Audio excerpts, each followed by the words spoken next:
ao anatin'ny tsindalana farany aloha zany zao a ny mpianatra eny amin'ny ambaratonga fototra sy faharoa eo amin'ny ty taom-pianarana ity satria efa antombotra dia antombotra ny fanadinany everina fa am'izao itsindalana farany zao dia tsara ho an'ny fandarana ny miresaka ny tontolony fanabeazana anisan'ny singa anankiray fanohitra hoenty mampandroso firenena amin'ty an'ity ary a dia iresaka an'izay fanabeazana izay isika ka ny vahintsika izay nasaina hiady hevitra eto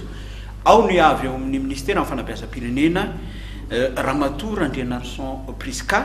izay talemy andraikitra ny tantsoroka sy ny fitsiriana ara-pédagogique ny nivon'ny lycée eo ihany koa andriamatoa rakotony aina George izay efa taly lefitra zany hoe proviseur adjoint teny amin'ny lycée Andohalo ary ny vahintsika farany Radonason Tsiry tale tsekoly miahy tena amin'izao fotoana izao miaraba atsika mpanaraka ny televisionna malagasy anasana atsika ny fandarana voalohany aloha dia nisy zavanitranga teo anivon'ny hainao manjery dia ilay mpampianatra nahakasy tanana mpianatra tetsy Anjanahary andeha aloha arahantsika ny fanadiadiana mahakasika an'izay sy ny fepetra izay noraisy ny ministera tokony andraikitra manoloana aniny tranga iny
alana ny fahazahon-dalana mampianatra ho an'ilay mpampianatra ny kastanina mpianatra teto amin'ny sekoly la croyance eto Anjanahary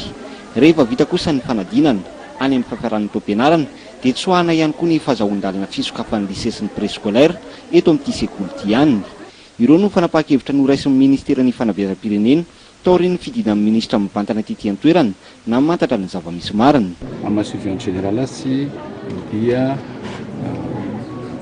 tokony tsoahana ny afahany mampianatra na mafahany manao surveillant général eto amin'ity sekoly ity tsy mendrika amin'izany fa ny tanjonsika vitan'ireo ankizy ireo daholo ny fanadina rehetra satria classe d'examen izy raha sotomina zao autorisation d'ouverture ny sekoly io avy dia tsy candidat libre izy tsy tombotsoan'izy ireo zany zay tombotsoan'izy ireo mitohy fianarana tombotsoan'izy ireo ihany koa ile olona ny kiasy tanana tsy afaka hikiasy tanana intsony ato amin'ity sekoly ity tsikaritro ireo délégation avy amin'ny ministera tonga tetỳ an-toerana fa tsy zarazara ny fotodrafitrasa ianaran'ireo mpianatra ary tsy manana fomba fiasa ento mampianatra ihany koa ny sekoly noho izany nisy ny fampatsiahivana nataon'ny ministra ny amin'ny tokony anarana ny lalàna ny fanabeazana sy ny fenitra tokony ho apetraka amin'ny sekoly fianarana tsy ho an'ity sekoly ity ihany anefa fa ho an'ireo sekoly rehetra mihitsy ariako fa eto amin'ny ministera efa nanapa-kevitra nomboka tamin'ny taona efatra ambin'ny folo sy roa arivo fa tsy azo atao mikiasy tanana mpianatra eto aho zany dia manentana sekoly rehetra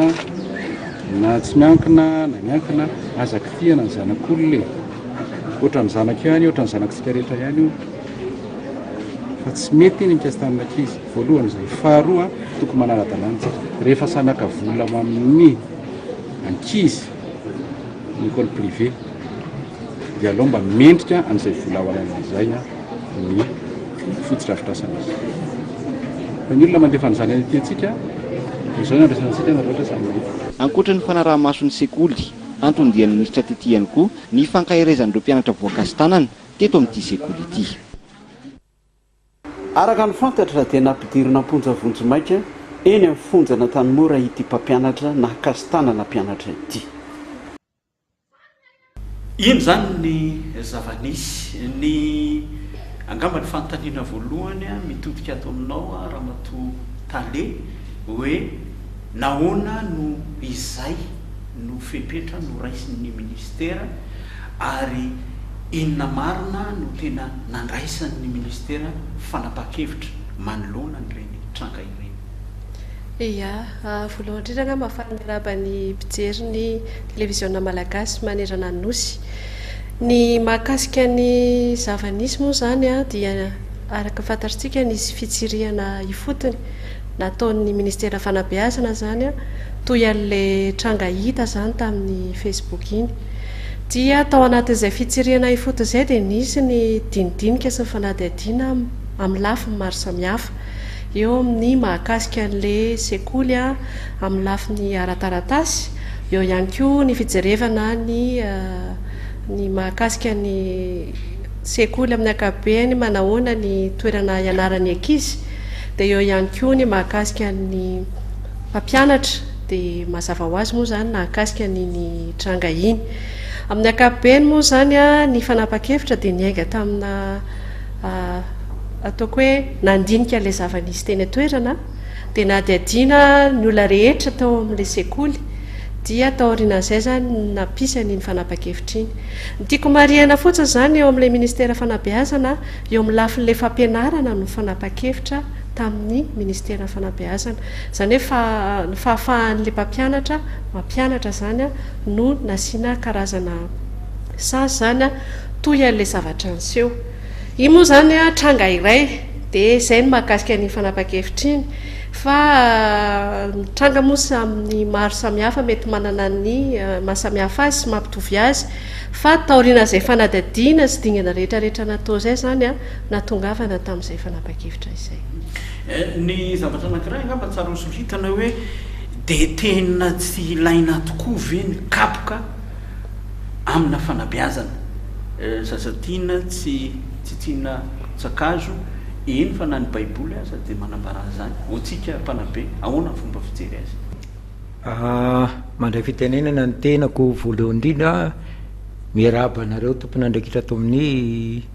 fandaharana Kao-Dalina ato amin'ny televizion malagasy. Miarahaba ihany koa ianareo vahiny namako izay ifampidinika amintsika amin'ny raharaha fanabeazana eto Madagasikara. Miarahaba ny mpijery ny televizion malagasy manerana nosy, mikasika indrindra fanabeazana moa no atao ato voalohany indrindra faly satria anisan'ny lonako be dia be indrindra teo amin'ny fiainako ny fanabeazana fampianarana teto Madagasikara. Naharitra ela mihitsy vao anany vao retirety ny zavatra tsy hary dia izao te hametraka fanontaniana amin'ny tompon'andraikitra ny ministera ny fampianarana amin'izao fotoana izao hoe mbola ilaina apetraka ve ny teny hoe ministera ny fanabeazana. Ny antony tenenako an'izay dia izao: ny fanabeazana zavatra tena goavana be mihitsy ny fanabeazana, satria miainga amin'io fanabeazana io no hamoahana olona hiaina ao anatin'ny firenena anankiray.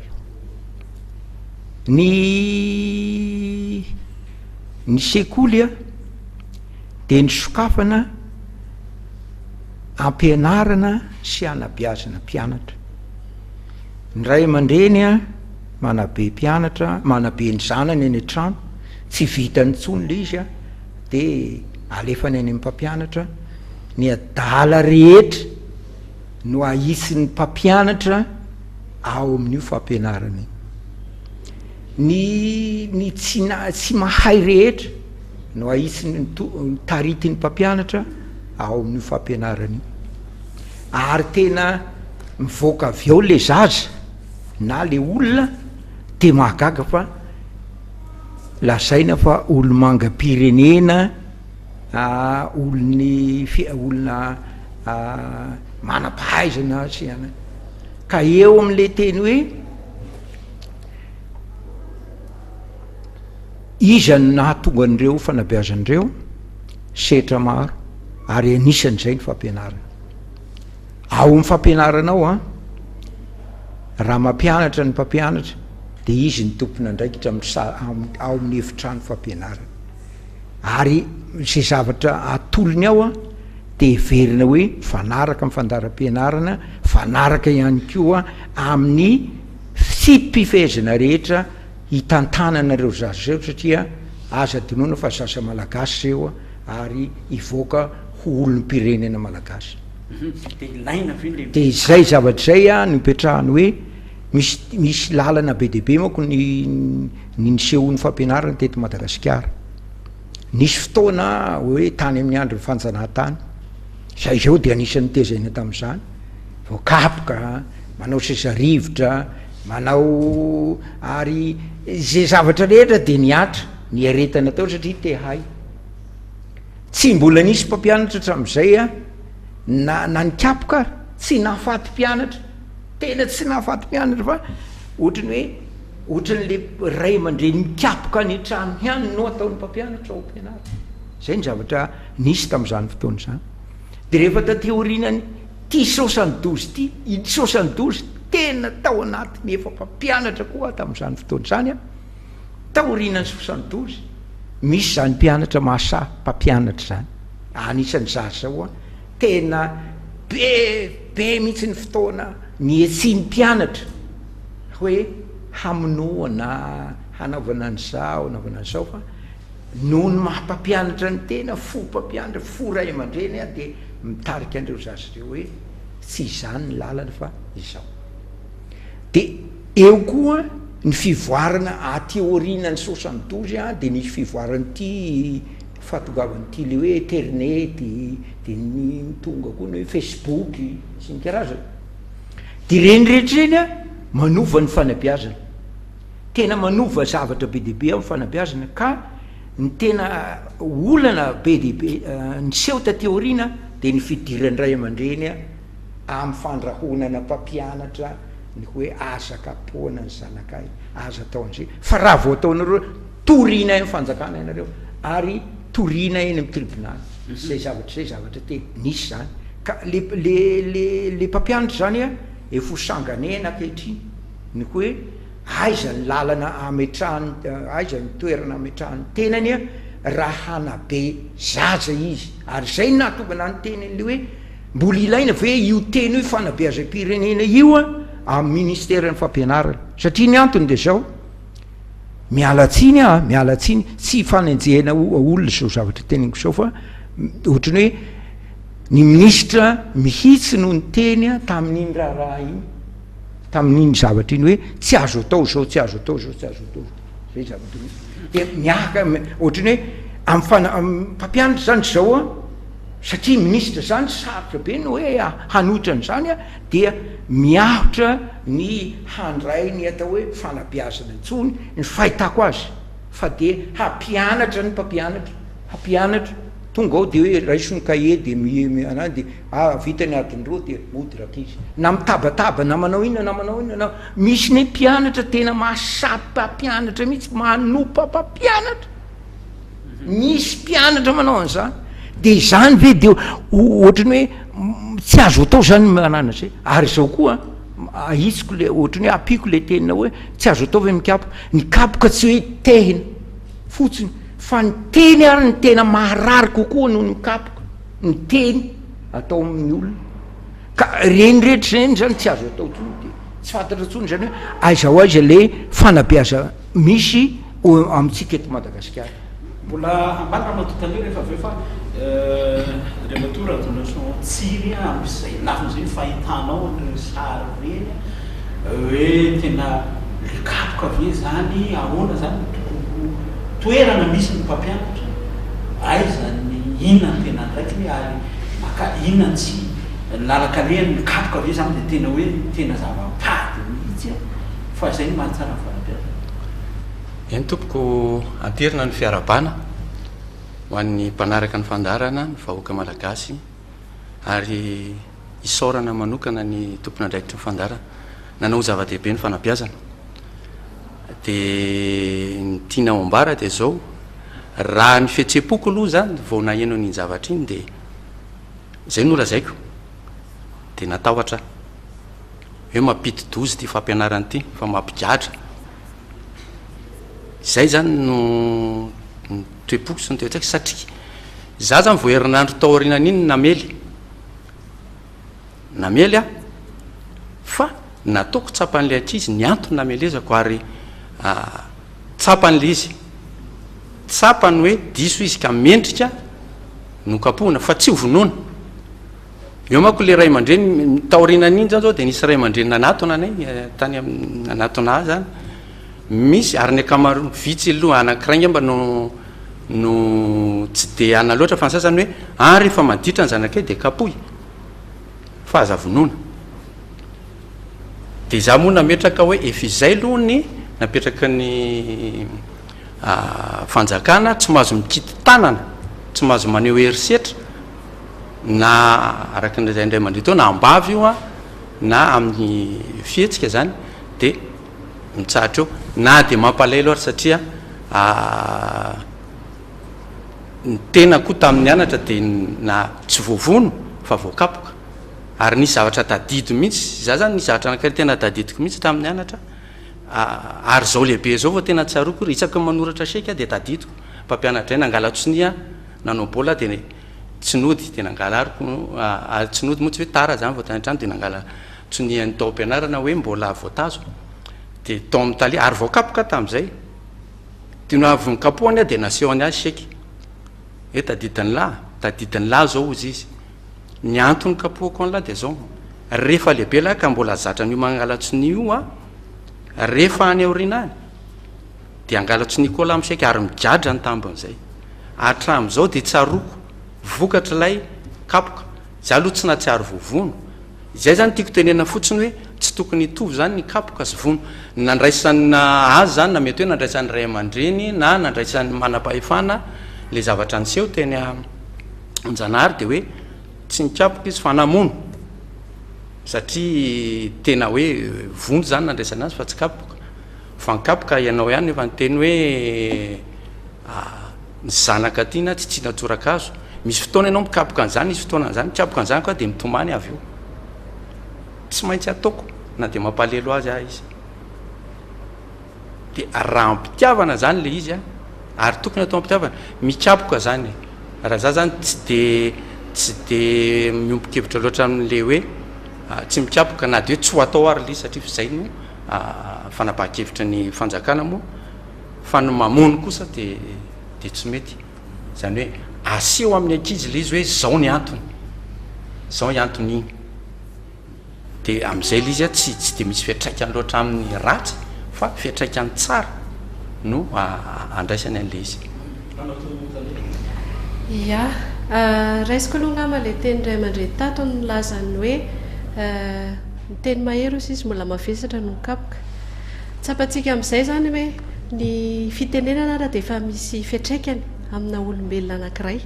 mainka moa fa akizy nikapoka mbola toyan'izay teny izay zany mbola ataoko hoe lasa ambombony kokoa no lay teny ny tianambara de hoe ny mpampianatra ny rehetra de samy tompona andraikitra amin'ny fanabeazana na ray aman-dreny io na sika rehetra ny voafiaramonina ka mahatompona andraikitra atsika zay dia tokony mirona kokoa any amin'ny fijerevana le fivoaran'le zaza mba tsy isiany fiatraikany ao anatiny na le teny mahery teny antsika teo na ilay kapoka etsandanina any ko ka tsahana any ko mba hoe ny rehetra dia miaro ny zaza fantaritsika efa misy ny tamazotra miaro ny zaza na réseau protection de l'enfant zany hoe ezana zany mba tsy herisetra no ahafahan'ny zaza iray a miary a sy mivoatra araka ny tokony ho izy. Ny tantara moa zany mety amin'ray aman-dreny tato zany hoe nisy ny tantara zany a ao anatin'ny tantara nametrahana ny fanabeazana teto amin'ny Madagasikara, ka ao anatin'izay tantara izay mihitsy a ny vaninandro ankehitriny a dia tsy mitovy amin'ny vanim-potoana sy ny vaninandro teo aloha, satria raha ohatra mafisina dia hoe Madagasikara zany dia anisan'ny firenena nametraka fa tokony tsy arany herisetra ny zaza, ary anisany namoaka lalàna tamin'ny fito sy roa arivo mahakasika ny fiarovana sy ny zoa sy ny fiarovana ny zaza. Mety manaika hoe misy fotoana misy ankizy mety mifandona amin'ny mpampianatra, fa le fomba fijery le fanabeazana mihitsy zany a ao anatin'izay tantara izay sy ny vaninandro ankehitriny ny tsy mitovy tsony teo aloha. Ny tena ianao ray aman-dreny teo hoe ahintsy, tsy manintsy intsony zany ny fomba fijery ao anatin'ny fanabeazana ankehitriny, fa fifamenona ny mpampianatra sy ny mpianatra mba misy fifandrohizana ny tokantrano any amin'ny ray aman-dreny zany ao anatin'ilay fianakaviana makany amin'ny fampianarana, ary tsy mifehy amin'izay fampianarana izay ihany fotsiny fa ao anatin'ilay fifamenona fianarana kokoa azy ho an'ilay zaza mba ahafahany hiatrika ny fiainana. Zay zany a ny fomba fijery amin'ny ankapobeny a mahakasika izay hevitra nentin'ny ray aman-dreny izay. Dia tiako hatongavana dia hoe tsy hoe ny fanjakana no mametraka fa tsy azo atao ny herisetra na karazany tohinana na karazany tohinana, fa lalàna mipetraka eto Madagasikara izay, ary Madagasikara anisan'ny tafiditra ao anatin'ny fankatoavana ny zon'ny ankizy amin'ny ankapobeny. Ny tiako hanohizana ny resaka dia ity hoe misy karazany lafiny anankiroa ngamba nataoko hoe mety mampifangaroana olona. Amin'ny teny frantsay moa izy mazava peu hoe punition et sanction. Le punition zany a, le punition zany tena misy an'le fihetsika araka-herisetra izay matetika amin'ny fomba fitaizana teo aloha, fa ankehitriny zany tsy efa ny sanction zany no trandrahana kokoa, satria ny sanction zany misy zavatra positif dia misy zavatra négatif. Mety karazana hoe todinasan'le mpianatra tsy nahatratra n'le lafiny tonga ny fankasitrahana dia ametrahana sanction izy. Ka ao anatin'ny tontolon'ny sekoly sy ny fampianarana angamba nataoko hoe misy karazana fifandaminana sy anao moa zany nilazana zany règlement interne zany, fomba mety hoe izay ngamba nilazako anazy, karazan'ireo fepetra hoe misy toy izao ny fepetra raisina raha toy izao ny zavatra miseho. Dia ao anatin'izay moa zany efa fantatritsika misy ny ohatra hoe fiantsoana ray aman-dreny zany amin'ny tranga anankiray.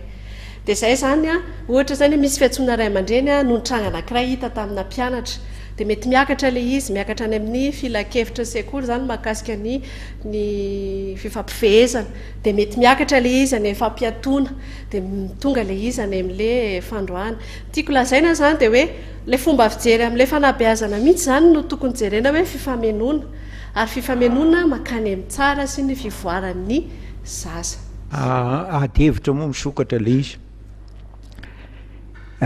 le resaka herisetra ohatrany hoe fahenokany le fanazavana teo sao dia mandeha lalana tokana le lalana fa tsy misimbalivaly. Ny tiako lazaina dia hoe tokony mba relation bijective le izy fa tsy unilatéral. Le mpampianatra no ny tenenina hoe tsy azo atao ny herisetra, fa ny mpianatra tsy raha manao herisetra any amin'ny mpampianatra tsy anany fa arovany hoe arovany lalàna, ary teny izay mihitsy ny tena probleman'le izy ny fiteny malagasy dia hoe ny vitsy mikitra ny rery. Naveriko teo za hoe rehefa ao am-pianarana ny mpampianatra ny tompona andraikitra voalohany amin'ny fandaminana rehetra ao anatin'ny efitrano fampianarana, izy no mitondra ny zavatra hoentiny anokafany ny adonireko izy ireo dia avy eo misy fihetsika ataon'ny mpianatra ao am-pianarana izay tena fihetsika mamoafady indraindray misy fihetsika tena vatambatana mahatezitra ny mpampianatra amin'izay fotoana izay, moa ve tsy herisetra io zavatra ataon'ny mpianatra io fa ny mpampianatra ihany no takina tsy mahazo manao erisetra faharoa manaraka an'izay de zao ny ny ianareo moa zany ny ny fampianarana ianao solotena miala tsiny fa hoe tsy ianareo no ao anatin'ny ministera am'izao fotoana zao ianareo zany a tsy mba vonina mihitsy ianareo a miaro ny mpampianatra raha vao misy toe-javatra mitranga ataon'ny mpampianatra hono dia avy ny ministera de tonga any an-tsekoly de tonga de manao an'izao dia ianao a tsy mahazo mampianatra tsony ianao a ohatra zao izay zavatra zay a aiza hoaiza le fanabeazana am'izay ary zay nametrako ny teny hoe ilaina ve io teny hoe fanabeazam-pirenena io mbola tokony ho soratany eo amin'ny ministera ve io sa tokony hoe ministera ny fampianarana fotsiny natao de am'izay fotoana izay matsy a de voafehin'ny fampianarana fa tsy mahazo manabe tsy mahazo manao iny tsy azo ataony fanabeazana am'izay izay zavatra zay zavatra misy ka za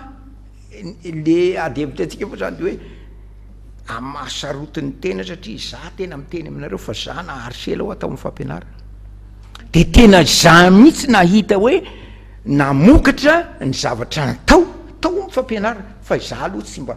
voalohany a tsy de mba tiako zany hoe manao hoe laky izy tsy mba tiako zany hoe fa ny teny ankizy mitrerona ankizy nataoko zany tany am-pianarana fa za mbola tsy nisy za koa mbola tsy anany satria le mikapoka olona zany moa koa ny herim-batana tsy mitovy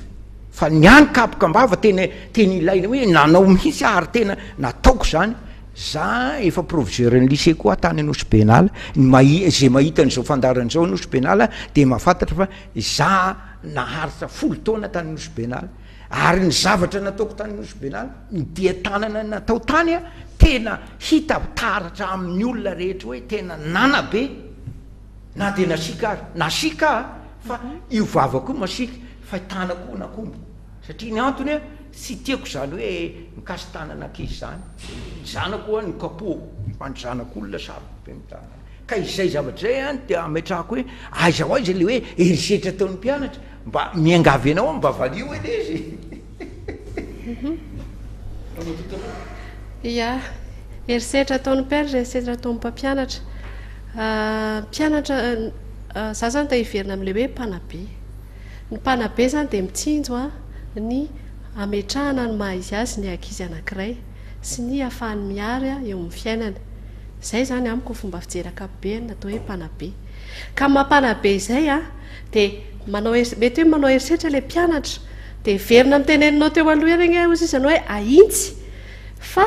zay le fantsiny zay mihitsy a no tokony lalana entina manabe an'le mpianatra nanay zaza tiako tenena de hoe ianao toetrandrakehitriny zany a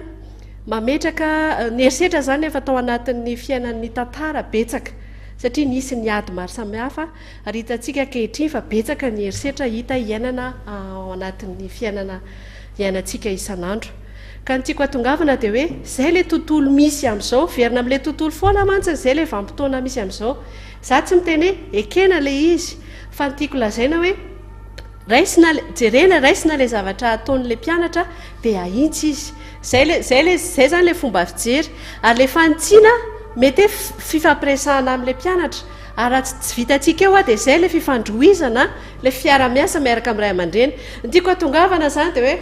tahaka ny hoe tsy apetrakitsika intsony hoe miara-miasa am'ray aman-dreny eneny aty an-tsekoly raha toka misy zavatra hita sy tsikaritra hita tsy mety ataon'ny mpianatra anankiray zay zany karazana fomba fijery anankiray hitako hoe ngambany efa tsy mipetraka intsony noho ny zava-misy tsy fantatro no zava-misy maro samihafa moa zay zavatra izay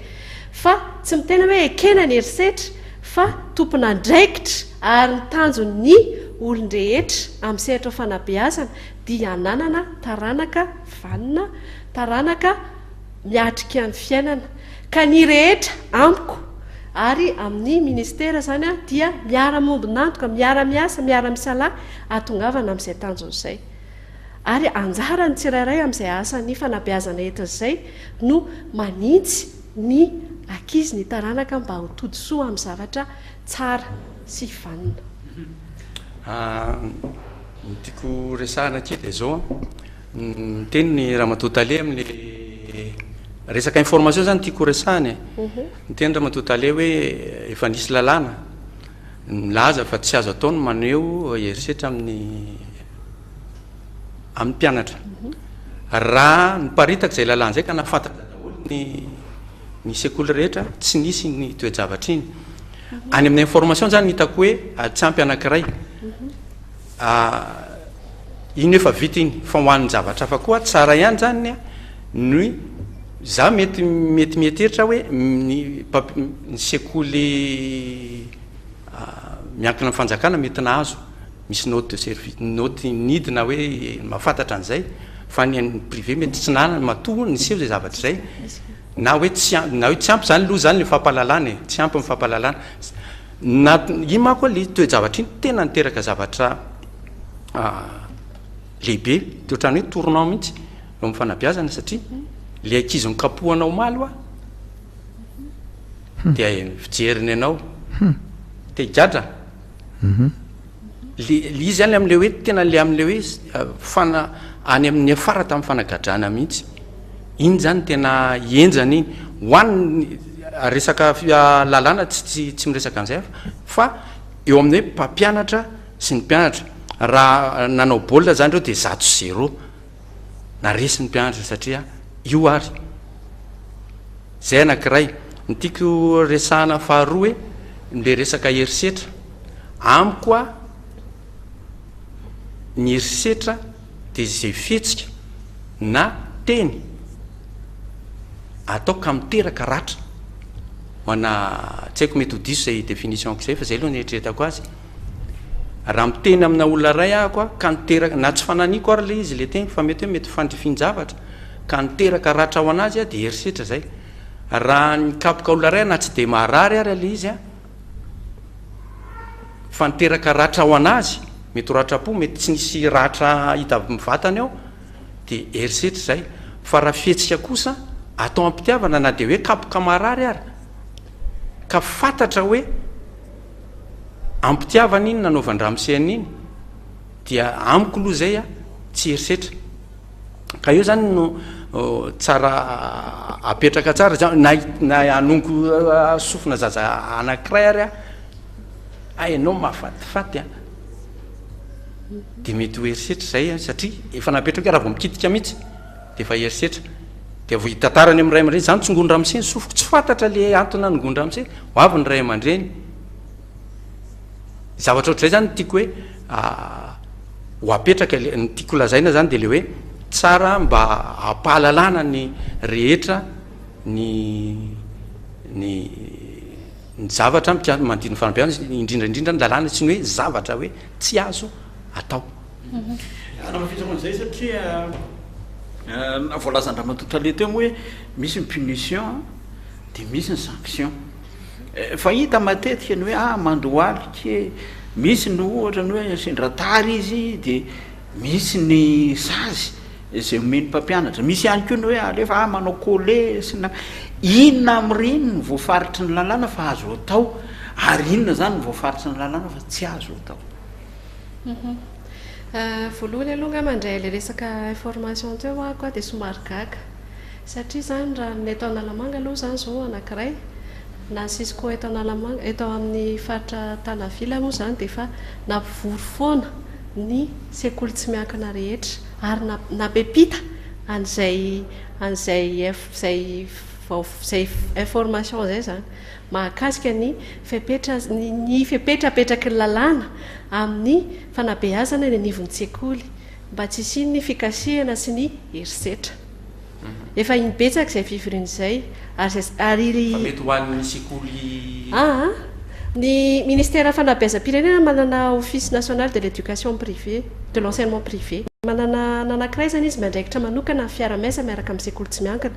ary sekoly tsy miankina koa efa misy ny direction nationale maromaro de iresetra rehetra ireny efa tena nampitaina ombenombieny nanomboka tamin'ny heritaony zay zavatra zay fa natsika range gaka satria le olona le sekoly nandehanana range mahafantatra namonjy fivoriana ary voaporofo zany namonjy fivoriana zany fampitana rehetra zany fa ataoko hoe le izy angamba no efa hoe zay no nanabeazana na dia zay koa nanabeazako ny manaraka dia maharatsy an'le herisetra mantsy ny tiako atongavana sy le somary nanaitra anazy zany le teny hoe fitiavana le fikasiana mba le fitiavana le fikasitanana zany ka manahirana an'le izy mantsiny a resaka tao am-pitiavana ka ny fikasiana zany dia miainga amina fihetse-po amin'ny zavatra tranga anankiray misy fihetse-po ianao noho ny zavatra tranga anankiray mety ho fatezerana le izy mety ho alahelo ary mety zay ny fihetsika miala avy any aminao a noho n'le zavatra mitranga dia vono mihitsy izy amin'izay ka zay le tiako tenena hoe tsisy fihetsika tsy miala amina fihetse-po fa ianao zany nametraka le izy hoe fitiavana fa ao anatin'ny fikasiana mantsy a mifampitotoy le fikasiana manao fihetsika fikasiana koa angamba le zaza ao ariana teo sisy hoe ampitiavana no anaovako azo fihetsika izao any zany le mila trandrahana satria ao anatin'le fihetsika na fitenenana na fihetsika ataotsika amin'ireo ankizy sy tanora reo a dia misy fiatraikany daholo zany any anatiny any misy fihetse-po koa zany any anatiny any mety ho ratra le izy mety hoe ampolo ny ainga tamin'le izy noho le zavatra mitranga fa matetika ratra no betsaka ary tsy teneniny le izy fa iainany ao anatinao dia tazominy zay mantsy le zavatra mitranga ary tena ratsy mantsiny a anisany tsikatra tao amin'le sekoly a dia ankizy miteny hoe kapohana fotsiny zay kapohana fotsiny zay ozy izy ankizy ny tena zay nisy fanadidina zany a ny resahana tamin'ny ankizy hafa maromaro tamin'le fanadidinana tao dia zay kapohana fotsiny zay fa naditra hitantsika amin'izany a atraiza ny nandraisan'ilay ankizy ao anaty le fikasiana natao aminy toy ny zavatra iainany andavanandro zay zany ny tena maharatsy an'le fikasiana sy le herisetra satria le fiatraikany a tena miaina ao anatin'le ankizy le fikasiana ary everiny hoe karazana zavatra normal zany le izy amiko zany a le tena zay ny taolo malagasy akentsika zay fa ataoko hoe mety ananivon'ny fianakaviana mety afa fomba jerina dia hoe tsy ekena raha ny herisetra fa mba hoe raha misetato ara ny teny hoe zaho izy izy mahery fitenenana fa tsy nikasika ankizy fa nitazomiko ny tanako tena zay mihitsy izy teo dia zay zany le tereko teo hoe tranga le ankizy misy tranga iray a dia mampisy fihetse-po an'le mpampianatra manoloana le tranga entin'le ankizy a dia le fihetse-po a no mampirisika an'le mpampianatra raha tsy voafehany mety ho lasa zavatra maherisetra na misy fikasiana mety misy fiatraikana amin'le zaza misy lalàna tsika manko manaraka misy ny OMD ODD reny ve no mamefy atsika ao anatin'le satria raha zavatra misy miova tokoa nga mavanandro fa raha ny mpianatra taloha na aheny fa na izaho zao azy dia mahatsiaro mihitsy ny mpampianatra zay mikapoka na izay isaorako manokana fa rehefa ty aoriana voatsapako ny hoe ratsy voakapoka tamin'iny tsy ohatra zao a zay le vaninandro tamin'izay naika antany kely amin'ny rahamatotalea eo amin'ilay toejavatra zany tsika zao teneniko teo hoe ohatrany hoe manana mahazovahana zany zao mpianatra tsy maintsy zay aloha ny zavatra miseho zao mahazovahana mpianatra manoloana ny mpampianatra satria voafetra ny zavatra azony mpampianatra atao inona no fipetra nany hoe tsy hoe fipetra moa zany ny zavatra tokony atao atory ny ministera zany hoe mba ialana amin'izay hoe nahazovahana amin'ny mpianatra ka anao zay tiany atao amin'izay zany satria tsy mahazo mikitika ny mpampianatra tsy mahazo dia inona ary zany no andraso tapahakely andraso tapahakely izao adevitsika izao a ohatrany hoe iria no ohatrany hoe ietefany sy zavatra rehetra tenenintsika fa tsy hoe adevitra misokatra ny anazy zany ny fahitako anazy dia ohatra zao ny hoe tsy piako tsara hoe raha manabe a dia tsy maintsy misy foana ny zavatra tenenina amin'ny mpianatra zay aloha tsy zavatra misy raha ohatra ka tsy voavaly foana monko le teko teo raha ohatra le erisetra avy any amin'ny mpianatra de tena hoe manitsy le mpampianatra tsy rara iny ary zay ny any tsy mba nampianarako tsony mialatsiny raramse tsy mba nampianarako tsony amin'ny sekoly privé manao chargé de courrier satria sy tatiko le hitanao le erisetra ataon'ny mpianatra sy tatiko le izy fa ny mpampianatra hoa de zao mahalefitra zavatra enareo tsy iaina le olona manaratsy mpampianatra io za sy tiako mihitsy manaratsy mpampianatra fa tsy niaina tao anivony fiainany mpampianatra mihitsy le olona ka mahita hoe niaritry ny mafy eny mpampianatra eo mazana eny zany zavatra ataon'ny mpianatra ampianaratra zany tena mazana be fa tsy aseho ny mpampianatra fa rehefa ny mpampianatra no manao hoe fihetsika ohatran'izao miakatra trany amin'ny Facebook eo de tonga ny ministra sy ny sisa de manao an'izao zany le izy fa raha ohatra hoe reto mpampianatra reto no antaniny hoe inona marina angaty lazao marina izy ny tena be herisetra mpianatra sy mpianatra reo ve sy zao angamba voatsikafina dao le zavatra rehetra zay nanao ko hoe adevitra no ataotsika ya za zany tsy de tena malaiky loatra le hoe mahazo vahana le mpianatra fa nytiako tenena de hoe verina amin'ilay hoe zava-misy amin'ny fiarahamonina malagasy hitatsika amin'izao fotoana izao fa mibetsaka ny herisetra ary mitombo zany zavatra zany ngamitsika mahatsikatra zany daholo ary be da be mihitsy ny fiainana herisetra hitatsika zao tatoato ka nytiako atongavana de hoe tsy mipetraka intsony lay fifanajana ka ataoko hoe le izy tena fototra miainga amin'le fanabeazana miainga trany amin'ny ray aman-dreny mihitsy agnamany satria ny ray aman-dreny ane no voalohany mandray ny zazy ary mametraka voalohany fifanajana zay toizana ny anivon'ny sekoly zay mpanampy ny ray aman-dreny amin'ny fahalalana sy ny fahaiza-manao entin'ny zaza ka nytiako atongavana de hoe no tsy fisian'izay zavatra zay hoe samy mifanaja mandray aman-dreny na ny mpianatra sy ny mpianatra na mpampianatra sy ny mpampianatra na mpampianatra sy ny mpianatra de tika zay misy zavatra tsy mipetraka sy mahapototra ao anatin'izay mety hoe miainga amin'ilay fiarahamonina taty ivelany mahatonga n'le olana fa nytiako atongavana de hoe samy manana ny tantara ny olona anankiray de sarotra be mametraka hoe zaza moa zany sy de tian'le teny hoe maditra manaika hoe sarotra le asana mpampianatra fa amiko le ditra hoe misy zavatra mbola tsy tody amin'ilay zaza de mety misy anto le izy mety manana olana izy any fianakaviany mety misy zavatra iainany mafy any ambadika any fa any le izy no mivoaka ka zay le tiako atongavana hoe tsy mipetraka tsony zany le fifamenona fa lasa ohatrany hoe ifampijery hoe inona zany nataonay satria nareo zany mahazo vahana amin'le zo de amiko zany tokony le tena mba hoe le fiara le miara-dalana zany le mpampianatra sy le ray aman-dreny mba ivoatra zany le zaza mba hizotra trany mba hotody mba hitody hiatrika ny fiainana mavita hiatrika ny fiainana de zay zany le vanim-potoana misy atsika kehitriny zao de za zany sy de manaiky loatra le hoe mahazo vahana fa samy manana ny zony mety mpampianatra koa nge mety vitsiny tsy malala hoe inona moa zany atao hoe mpanabe araky ny teniny zokiny aman-dreny tatsy mety mpampianatra mety tsy mbola mahafeny tanteraka zay ao anatiny mety tsy voarainy tanteraka fa metrehitra izy ohatra hoe ny mpampianatra de manam-pahalalana fa ny mpianatra tsy maninona de zany mba me fahalalana ohatra toko ohatra fotsiny zay nefa tsy zay tsony zava-misy satria araky ny tenitsika teo efa misy ny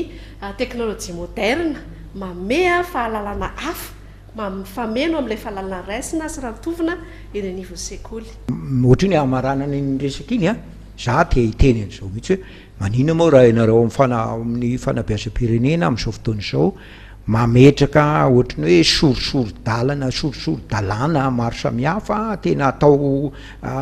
sy jereny hoe école privé ty école mpanjakany ty fa tena atao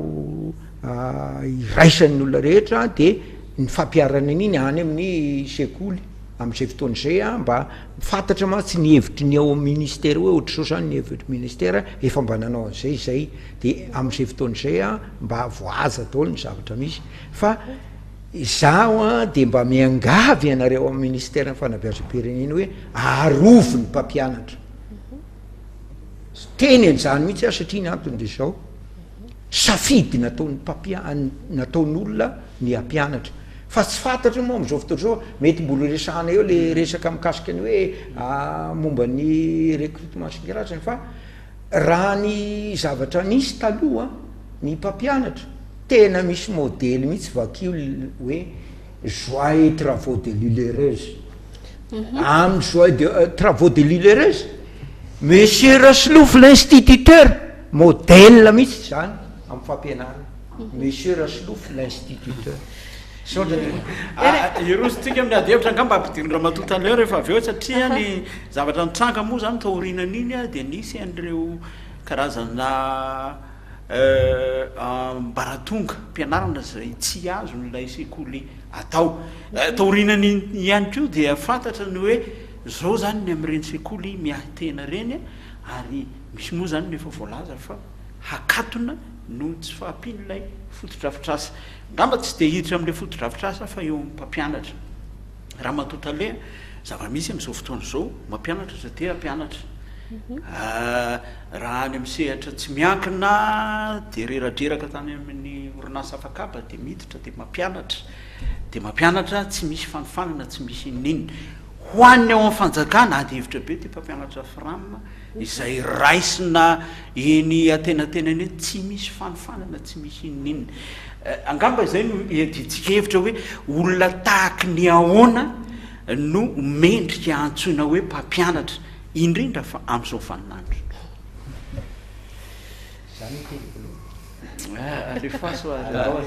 la mpampianatra namala azy aloha de tsiretsy teneniko teo a ny asa fampianarana de andao mba hindrana ny teny frantsay hoe vocation le izy za de milaza aminareo fa nataoko daholo ny fanadinana rehetrarehetra karazana fanadinana akademie militaire dokotera mpiasa ny agriculture sy ny sisy nataoko fanadinana zany tsy afaka fa de rehefa hoe ity fampianarany ity ohatrany midimiditra ohatrany tonga ohatrany tonga tena ny fampianarana mihitsy a nanomboka tany amin'ny hoe ambaratonga ambany tany nampianarako de tsy nitsatra ny anatra ary tena miakatra tena amin'ny université aho a de mpampianatra azoko daholo karazana hoe reo diplôme hoe nanana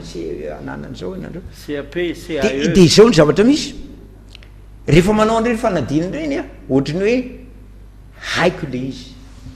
fa rehefa fanadinana aho de sy haiko le izy ka le fanabeazany zany ohatrany hoe tena ao hoe mpampianatra ny teny de tao moa zany na retrety de mahita am'izao fotoana zao karazana tsy mba vocation fijery koa azy fa ohatrany hoe azakazaka fitediavana asa ny fampianarana de ekeny ny ministèren'ny fampianarana ekeny ministèren'ny fampianarana milaza ny ministèren'ny fampianarana am'izao fotoana zao a efa telo taona misesy zay hoe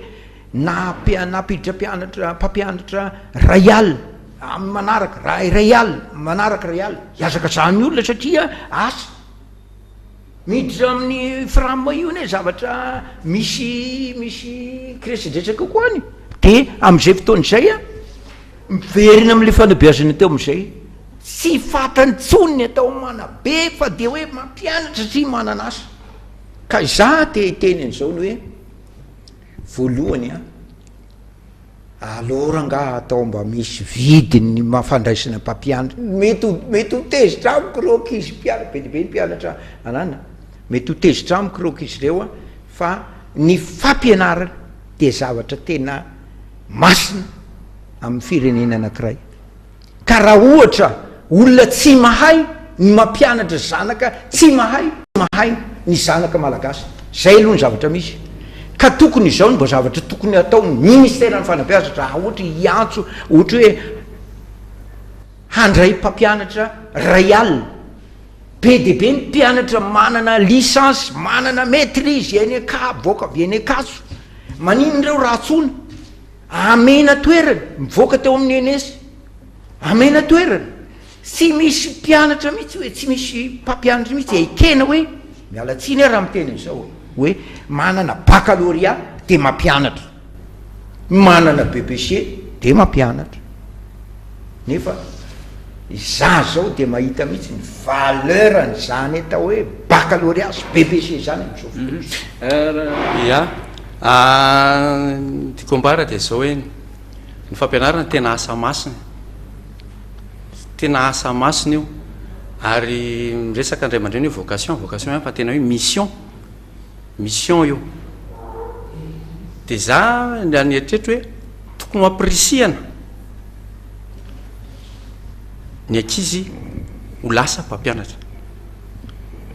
zay zany aloha zany hoe aty amin'ny fanabeazana mihitsy a de fa asiana karazana hoe orientation zany satria efa misy ankizy ange any amin'ny fanabeazana fotsiny de efa azo efa fatapatatra ty ankizy ty a mety anao mpampianatra ty any de fa hita na ho tokantrano ary de fa hita za zao manana bavy mpampianatra izy zao fa tambola kely izy tena tadidiko mihitsy fa isaky mody de meo misy kapoka zay efa ao anatiny mihitsy le izy zany ka raha any zany de fa fatarina le ankizy hoe ho lasa mpampianatra ary orientena tsara de asina omena lanja le mpampianatra zany zany hoe motiveny izy zany raha ny tena marina amin'ny rehetra ho a na karama io na amin'ny fiainana ray manontolo zay moa zanaka mpampianatra ihany ko zany de natsapan'zany hoe dadanay nampianatra de navita azy le asa nataony tam'zany fotoana zany fa tateo arina le izy de lasa ambikambina asa le fampianarana eo manko le izy satria ho anareo amin'ny sekoly miatena zao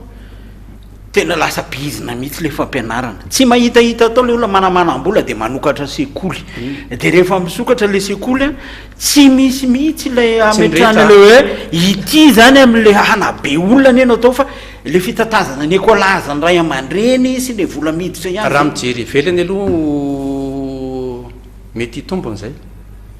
satria ary mety misy sekoly manao an'izay satria akoatran'le fanabeazana ataony de misy zavatra fa aloharanymbola ao anatiny ao fa tsy miankina rehetra kosa aloha fa tsy miankina tena za mahita hoe mission io azony ataon'ny olona manam-bola nge manokatra ny salle de jeu nge zao mandehabe fa ny ary tokony hoe te hafana mihitsy zay manokatra sekoly de manakatona fonja de tokony te hafana izy fa aray maso sy aprisina ohatran'le nresahako teo amin'ny hoe mpampianatra ihany manana ndraikitra zany ny ministera am'izay zavatra zay hoe amin'ny fampirisiana ny sekoly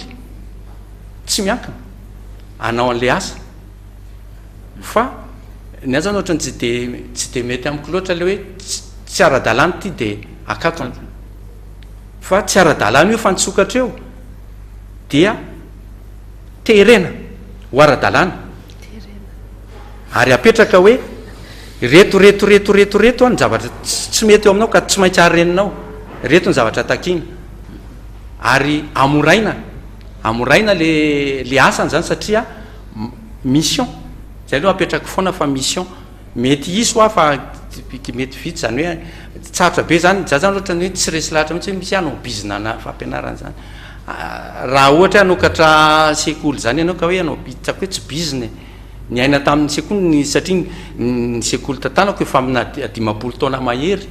zay zany efa teo loha fa mpandimby zay a nahita n'izay fiainana ao anatin'izay fa tena hoe mission io fa tsy bizina tsy hoe ampanakarena zany ny fampianaratsia tsy hitovy amina hoe orinasa mpanao zavatra matota le ie mahafinaritra moa izy ty fa ray aman-dreta tsy ny teny teo aloha hoe no zany ady hevitra natao fa ohatran'ny ministera foana no voatonona moa ety fa ny tiako atongavana de zao hoe voalohany ianao zany amin'ilay mpampianatra de asa manana ny asiny izy zay aloha dia tena apetraka ary ao anatin'izay ihany koa dia hoe tsy mora le asa rekeny zany fa ny mpampianatra rehetra amiko za moa zanaka mpampianatra ihany koa ny mpampianatra rehetra amiko tsara mametraka fanontaniana hoe fa maninona moa za manao an'ity asa ity ary le asa tsy ho anazy fa ho an'olo-kafa mety ingrat tsy ingrat kosa tsy ingrat kosa angamany amiko za zany tsy mijery le lafiny matoa ianao tamana tao anatiny ary hitanao fa nisy tsirony dia tsy zay lafiny zay tena hitanao fa nisy lafiny hafa kokoa hitanao hoe ny zavatra nietiko a ho an'ny taranaka ny zavatra etiko a ho an'ny ankizy ka tsy nahitambokatra eo le zay maingrat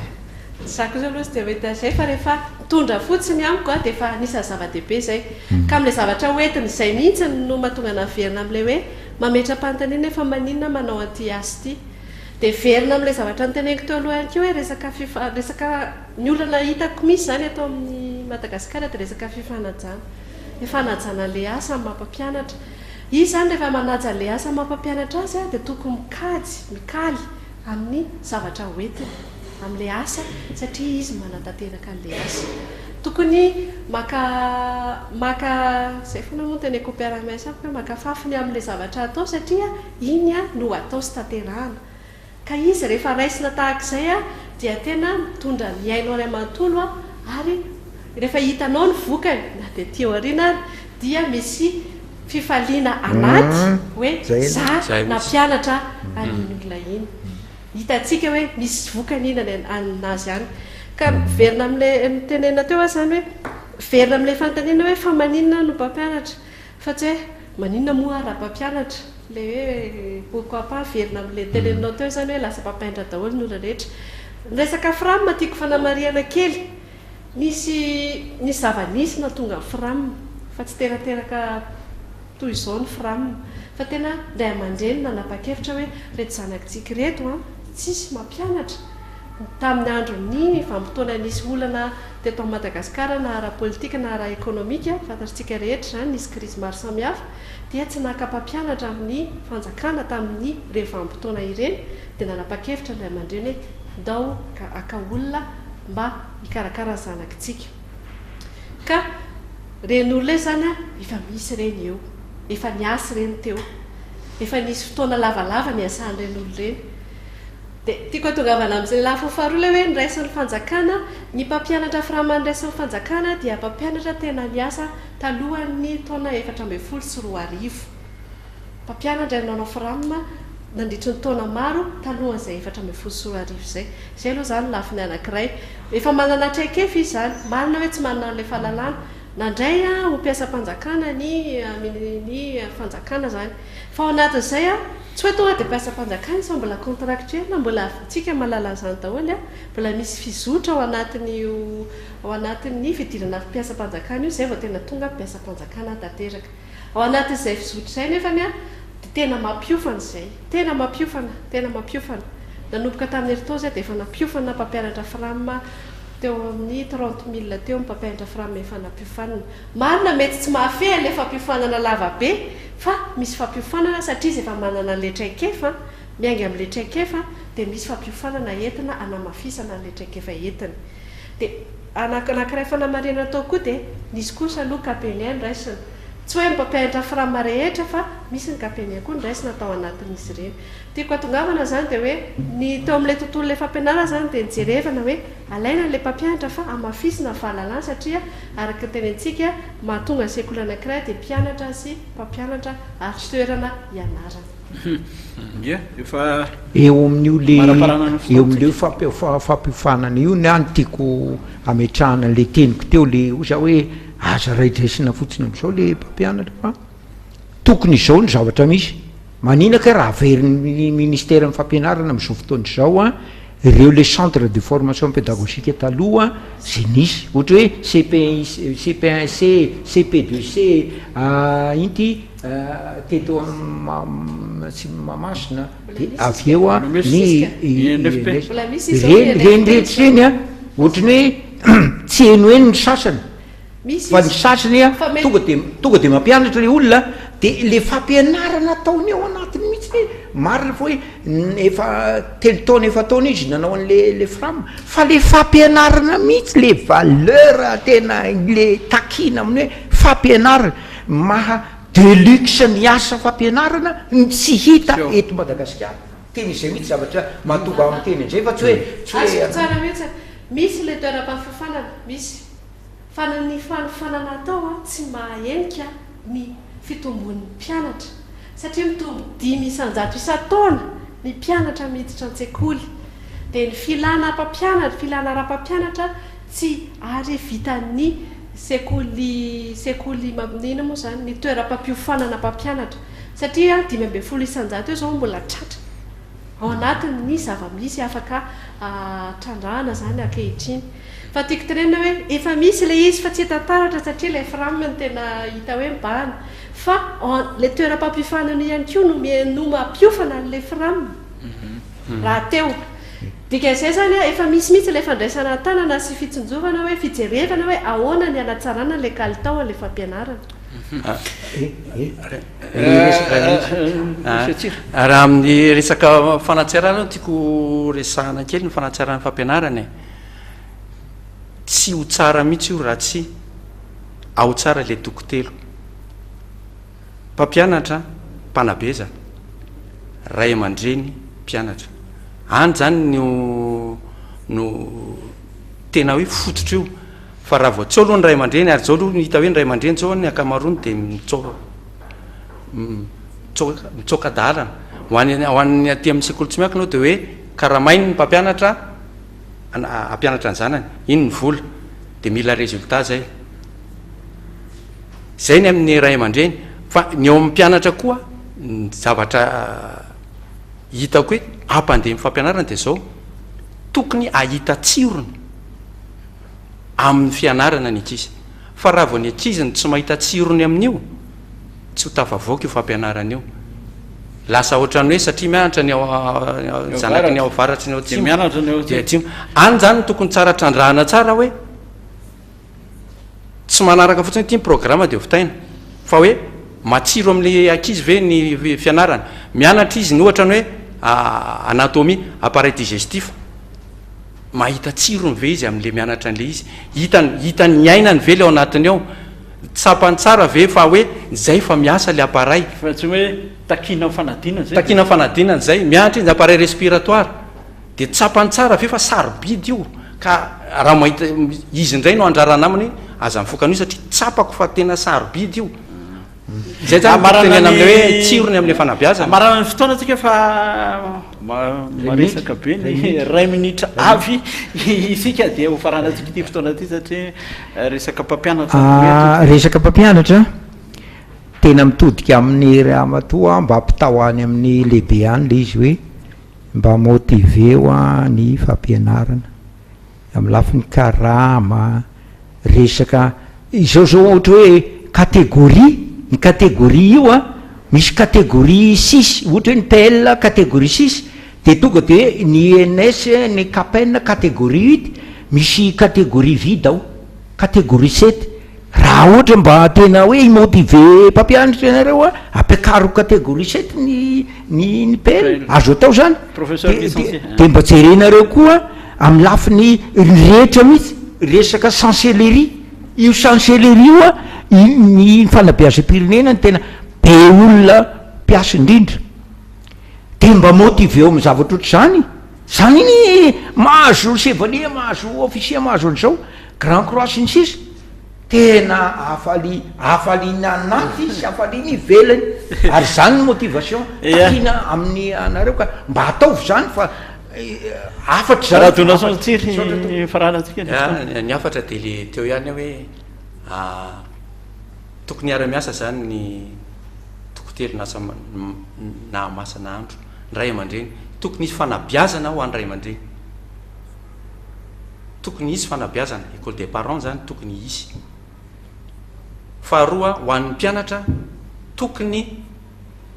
ahita tsirony amin'ny fianarana ny mpianatra sala aminay moa tsy hoe manao hoana fa izy hoe mampiasa film éducatif ao an-tsekoly zany hoe alohany anaovan'ny ny ankizy an'ilay taranja na le chapitre de mijery izy alohan'lay lay film de izy no miresaka an'iny am'lay mpampianatra mialoha ny iresan'le mpampianatra aminy zany hoe izy nefa milaza mialoha ny zavatra hitany tao sy ny eritrery mikasika an'iny zay le hoe tsiro miaina am'le izy fahatelo ao amin'ny mpampianatra de tokony aprisiana ny olona anao mpampianatra jerena de mbola kely satria oa io mission vocation zany de mission mihitsy io ary misy ankizy tena tsy maintsy misy foana ny io zany tena akaikikaiky ankizy kokoa e ary amin'ny fanabeazana fototra io no akaikikaiky ankizy koa amin'ny asa rehetrarehetra ny maîtresse satria maîtresse ny idolany de eo zany de fahitanao hoe ty ankizy ty tokony aty de fa canalisena any amin'ny fanabeazana fototra na any amin'ny éducation fondamentale zany de fa apetraka zay orientation ny ankizy ho mpampianatra zay de atao tsapany hoe tsy ohatrany araky ny resaka ray aman-dreny teo hoe omena lanjy izy zany omena motiveny izy zany amin'ny zavatra rehetrarehetra na resaka catégorie sy ny karaza moa zay resaky zay misaotra tompoko ia le zavatra voalohantena nga maloha de misaotra amin'ny sosikevitra rehetra sy ny afatrafatra zany mba entanana tsarana mitiky zay fa tsika rehetra de miara-misala mba tsara ny fanabeazana de raisiko amin'ny zavatra tenenareo ihany no tiako amaranana ny teny hoetiko hoe motiver le motivation zany amiko aloha tena miainga am'le toko teny manamasan'andro teo zany tokony manana zay motivation zay daholy ndray aman-dreny manana motivation manara-maso ny zavatra rehetra mahakasika ny zanany na de fianara zany na ny lafi ny hafa maro samihafa ny mpampianatra motive am'le zavatra ataony tiany le zavatra ataony mahafinaritra azy le zavatra ataony ary mpianatra zay mandray de motive am'le fitrandrahana trany mba hitombo ny fahalalany sy ny fahaiza-manao amiko zany zavatra nytenentsika rehetrarehetra teo zay de tena mitondra am'izay fanatsarana ny fanabeazan'izay zany le motivation tena ilaina fa matetika mantsy motivation miandry ny ivelany fa tsy ny ao anaty ka eo mantsy tiaka mahafisina hoe tompona andraikitra daholy amin'ny fanabeazana marina ministera fanabeazana de voateny foana trany amin'ny zavatra tsy mety amin'ny zavatra tsy mahafapo kanefa de miezaka trany ihany koa mametraka zany fiara-miasa amin'ny matompona andraikitra atsika rehetra de manamafy alentenentsika teo hoe aprisiana zany ny olona hiditra laladalina bebe kokoa amin'ny setra fanabeazana fa kanefa mba misy fepetra mba mila rahana mba misy fepetra zany mba apetraka satria mba ho fanajana zay ny tena marana koa ny zavatra tiako tenena satria zay foana na verimberiko teo hoe misy fifanajana ny ray aman-dreny manaja ny zanany ny zanany manaja ray aman-dreny ny mpampianatra manaja ny ankizy ary ny ankizy manaja ny mpampianatra zay fifanajana zay zany no mila mafisina amin'ny sehitry ny fanabeazana amin'ny akapobeany zay ngamba no teny tiako amafisana entana marana anazy ary mety hoe toizako kely ngamba de hoe amin'izay fotokevitra iaingany zay de miezaka trany eo ministera fanabeazana zany mitrandraka zay fanatsarana makany amin'ny tetim-pivoarana zany ho an'ny ankizy amin'ny rafi-panabeazana rehetra sy mikirakira mpanabeazana rehetra na mpampianatra io na mpianatra fa isika rehetra na ray aman-dreny na mpampianatra dia mpiaro voalohany indrindra ny zaza farana ny fandarantsika isaorana anao mpijeryny televisiona malagasy na araka ny dinika teto hatramin'ny farany tsy aivina fa ny vahiny teto amin'ny ty Kao-Dalina ity raha matora andrianarson plus 4 le mpiandraikitra nytantsoroka sy ny fitsiriana ara-pédagogika iny anivon'ny lycée de ho ihany koa andriamatora donation tsiro zay tale sekoly miatena arakotony aina zora zay mpampianatra moa zany navita be teo misehatra ny fampianarana efa taly lefitra teny amin'ny lycée Andohalo mametraka ny mandra-piona amin'ny herin'ny anio toy izao ndray mandra-piona tompo klasy tompo vavy